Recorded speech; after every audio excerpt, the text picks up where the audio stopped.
에스라 7장 1절부터 10절 말씀입니다. 오늘 우리가 함께 읽고 묵상할 말씀은 에스라 구약성경 에스라 7장 1절에서 10절까지 말씀, 우리 다 같이 한 목소리로 이 말씀을 에스라 7장 1절부터 10절 말씀 함께 읽습니다. 이 일 후에 바사왕 아닥삭스다가 왕위에 있을 때에 에스라라 하는 자가 있었으니라. 그는 스라야의 아들이요 아사랴의 손자요 힐기야의 증손이요 살룸의 현손이요 사독의 오대손이요 아히두의 육대손이요 아마랴의 7대손이요 아사랴의 8대손이요 무라요스의 9대손이요 스라히야의 10대손이요 우시엘의 11대손이요 북기의 12대손이요 아비수아의 13대손이요 비느하스의 14대손이요 엘르아살의 15대손이요 대제사장 아론의 16대손이라. 이 에스라가 바벨론으로에서 올라왔으니 그는 이스라엘의 하나님 여호와께서 주신 모세의 율법에 익숙한 학자로서 그의 하나님 여호와의 도우심을 입음으로 왕에게 구하는 것은 다 받는 자이더니 아닥삭스다 왕 제7년에 이스라엘 자손과 제사장들과 레위 사람들과 노래하는 자들과 문지기들과 느드님 사람들 중에 몇 사람이 예루살렘으로 올라올 때에 이 에스라가 올라왔으니 왕의 제7년 다섯째 달이라. 첫째 달 초하루에 바벨론에서 길을 떠났고 하나님의 선한 손의 도우심을 입어 다섯째 달 초하루에 예루살렘에 이르니라. 에스라가 여호와의 율법을 연구하여 준행하며 율례와 규례를 이스라엘에게 가르치기로 결심하였더라. 아멘.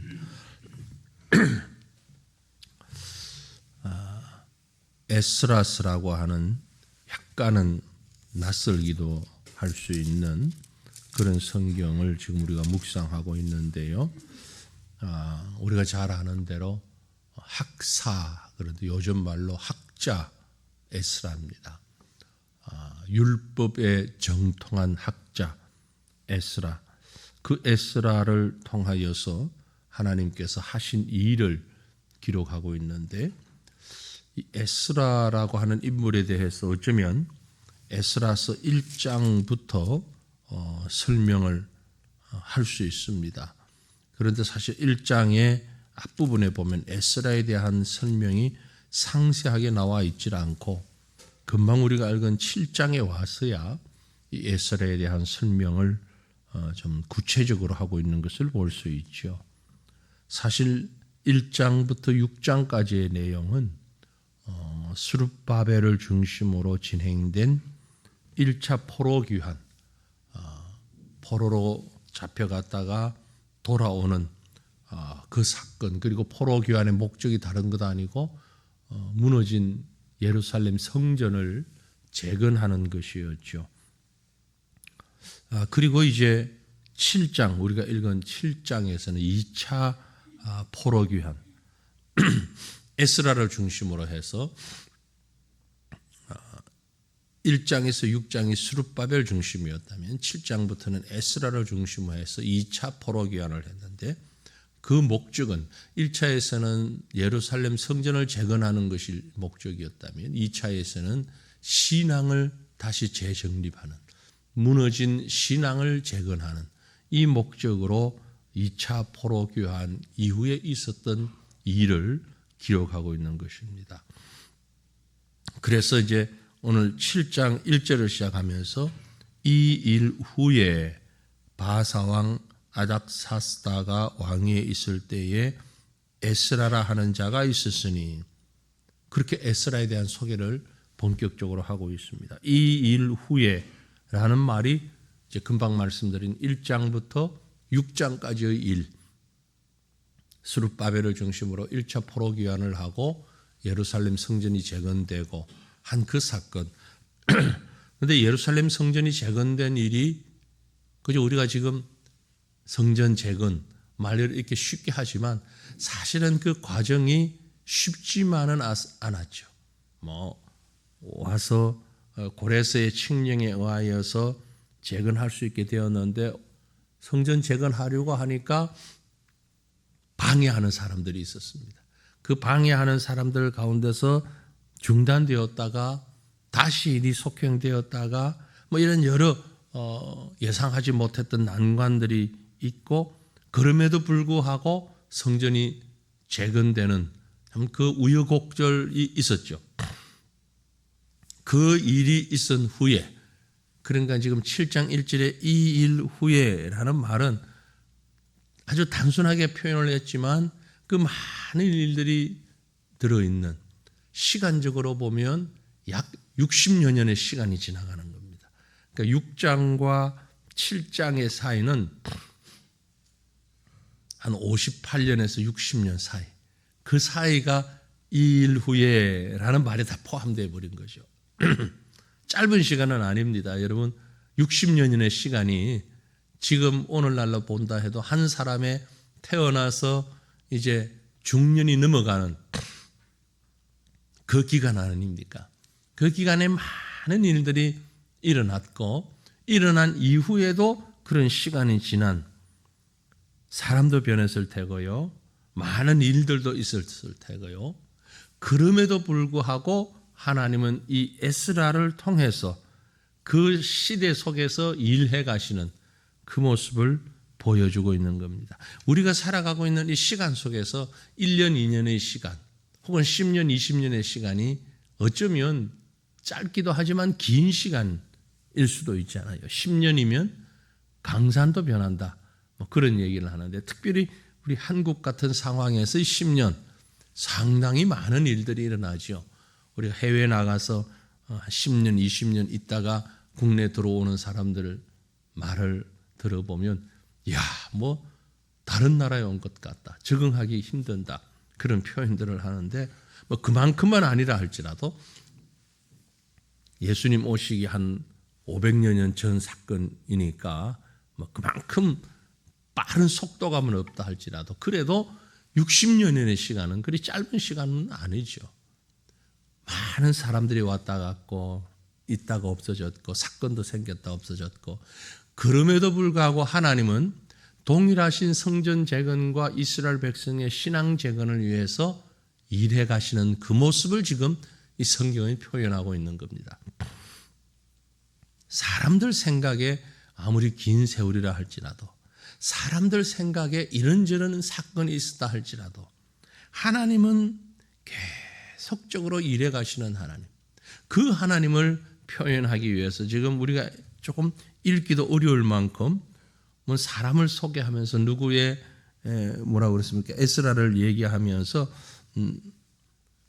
스라야의 아들이요부터 시작해서 아들이요, 손자요, 증손이요, 현손이요, 그 다음에는 단어가 없으니까 5대 손이요, 6대 손이요, 7대 손이요, 쭉 그슬로 올라가서 결국 어디까지 얘기하는 거니까 아론의 16대 손이라.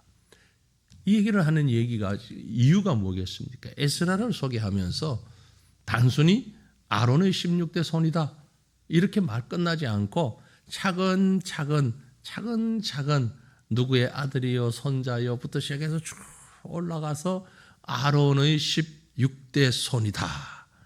이 말은 지금 전통적인 대제사장의 후손이다. 왕도 그렇지만 대제사장도 혈통을 따라서 쭉 내려오던 시대거든요. 그러니까 뼈대에 있는 대제사장으로서 뼈대에 있는 가문에, 다시 말해서 세상적인 측면에서의 충분한 자격이 있는 그 사람이 바로 에스라다. 갑자기 에스라라는 사람이 이름이 툭 튀어나오면 이 사람은 어디서 나온 사람이야? 뭐 하는 사람이야? 이럴 수 있는데 대제사장 아론, 하나님께서 대제사장으로 세운 그 가정에서 나온 충분한 자격이 있는 사람이다.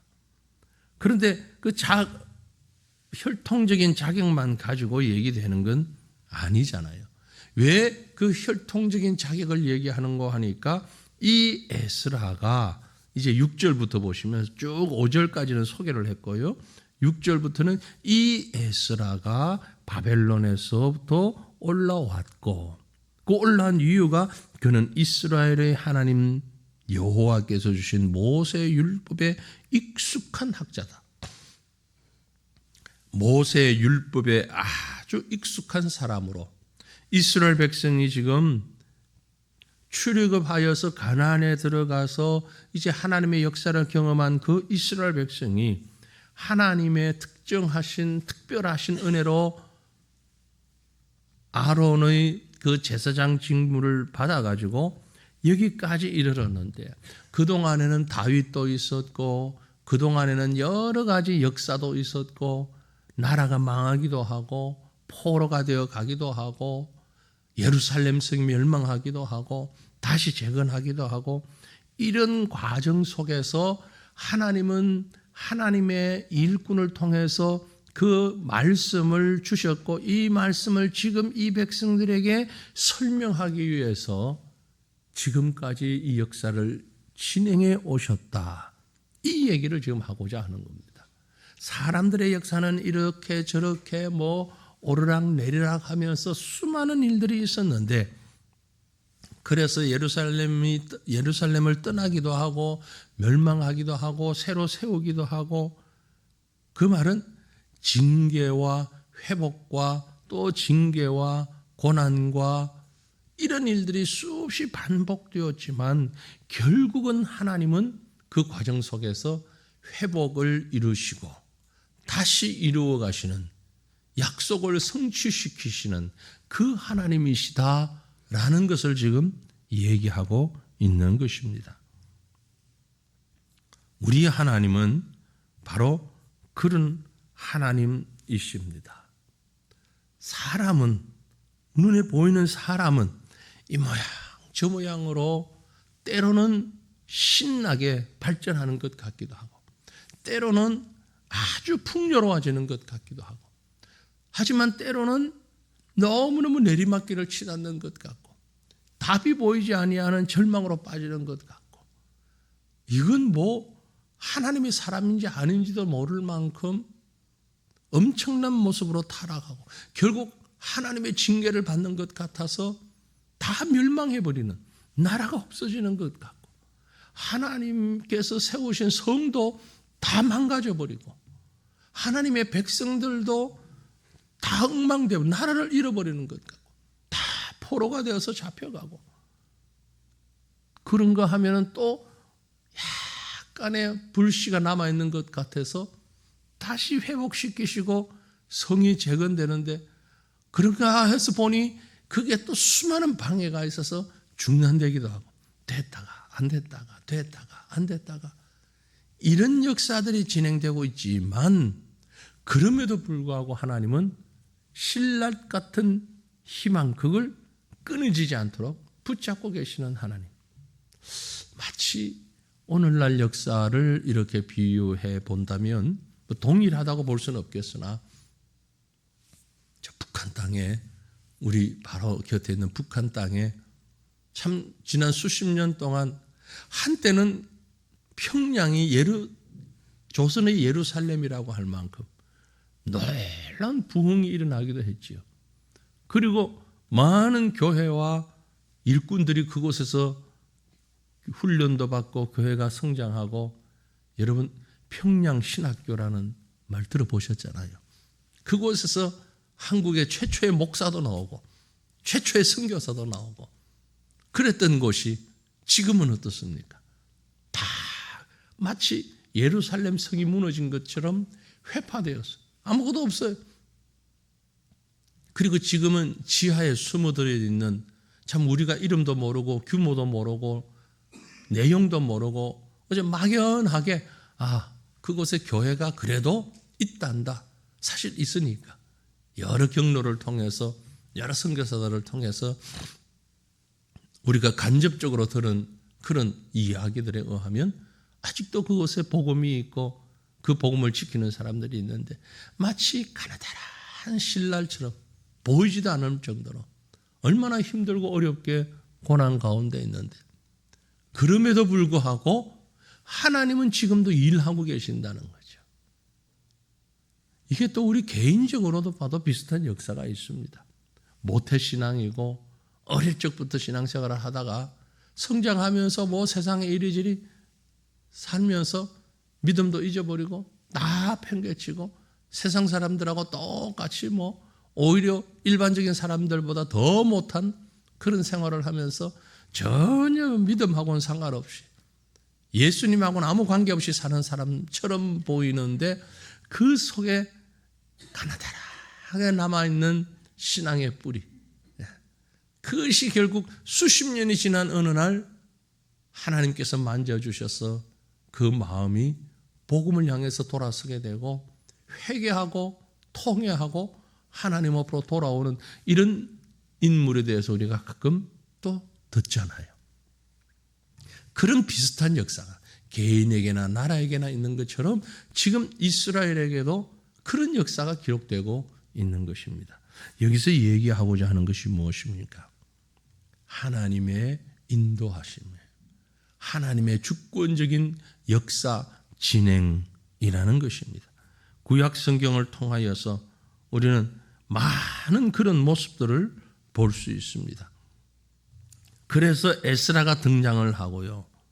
오늘 말씀 가운데도 또 그런 얘기가 있는데 7절에 보시면은 아닥사스다 왕 제7년에 이스라엘 자손과 제사장들과 레위 사람들과 노래하는 자들과 문지기들과 너디님 사람들 중에 몇 사람이 예루살렘으로 올라올 때에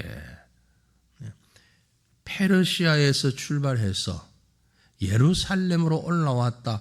말은 뭐 단순하게 지금 얘기를 합니다. 그러나 이 길이 글쎄요, 부산에서 자 신의주까지 올라간다. 뭐 이런 표현입니다.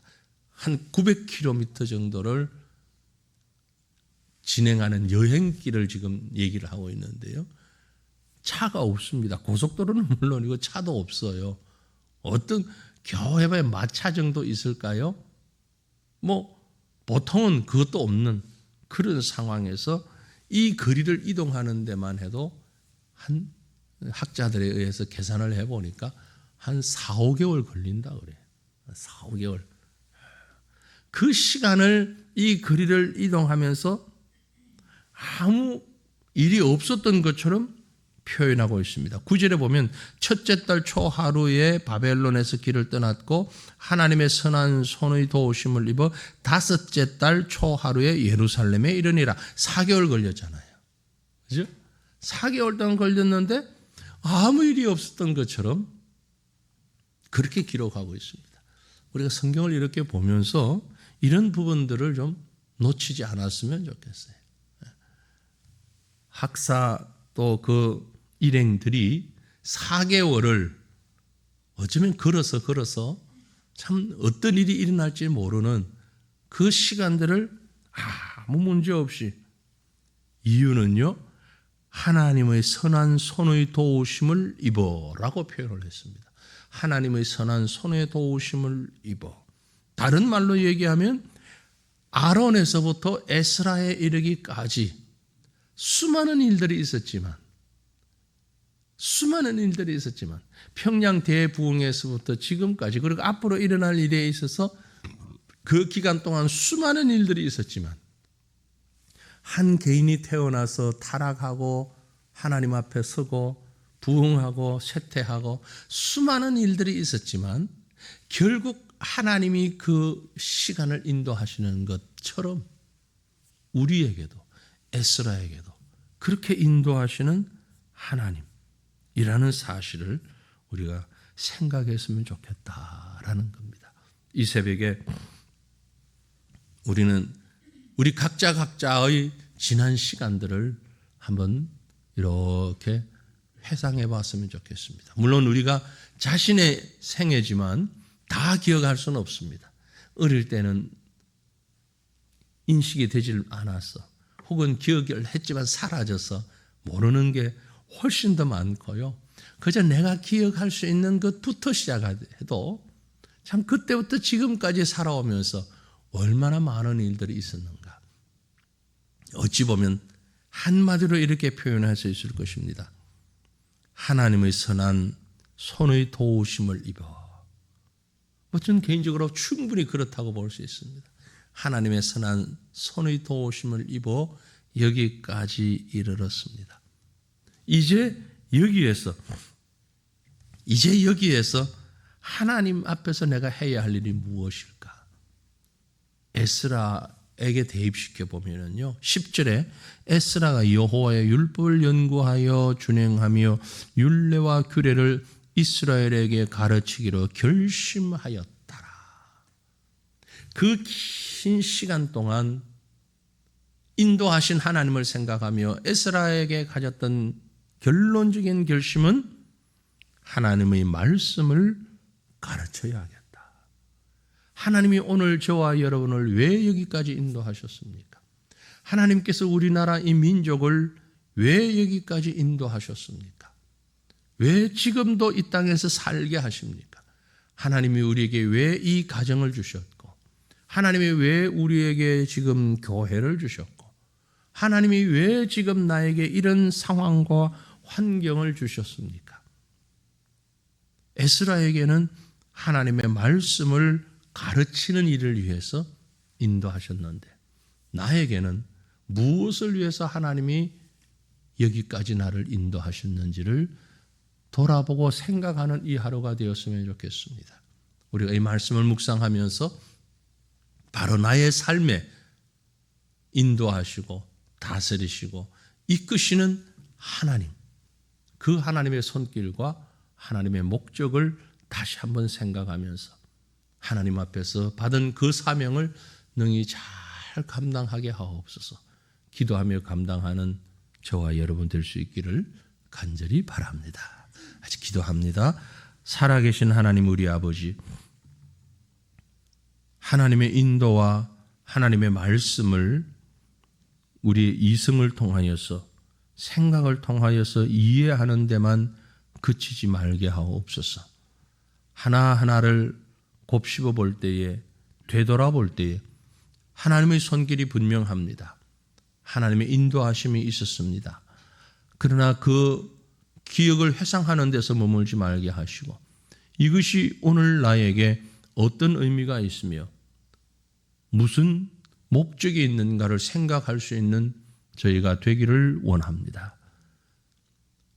아론에서부터 16대 손에 걸쳐서 에스라를 이 땅에 태어나게 하시고, 그 에스라를 통하여서 참 힘들고 어려운 시기에 이스라엘 백성들로 하여금 하나님의 손길을 깨닫게 하신 그 말씀을 우리가 다시금 읽으면서 오늘 우리를 이끄시는, 우리를 인도하시는 하나님의 손길과 그 손길 가운데서 마땅히 감당해야 할 하나님의 일들을, 하나님의 손길들을 다시 한번 생각하는 저희들의 삶이 되게 하여 주시옵소서. 우리 하나님이 허락하신 이 자리에서, 하나님이 허락하신 이 시간에 하나님께서 원하시는 일이 무엇인가를 돌아보게 하시고, 하나님 그 일을 감당할 수 있는 저희가 되어서 세상 가운데서 역사의 주인이신 하나님 앞에서 우리에게 맡겨주신 그 사명을 다시 한번 감당할 수 있는, 다시 한번 결단하고 그 일을 감당함으로 인하여서 하나님의 의를, 하나님의 뜻을 이루어갈 수 있는 하나님의 귀한 일꾼들이 될 수 있도록 은혜도 하여 주시옵소서. 오늘도 우리를 통해서 일하시기를 기뻐하시고 또한 우리를 통해서 일하고 계시는 여호와 우리 아버지 하나님을 의지하오며 찬양하옵고 거룩하신 우리 구주 예수님 이름으로 기도 올리옵나이다. 아멘. 하늘에 계신 우리 아버지여, 이름이 거룩히 여김을 받으시오며 나라가 임하시오며 뜻이 하늘에서 이루어진 것 같이 땅에서도 이루어지이다.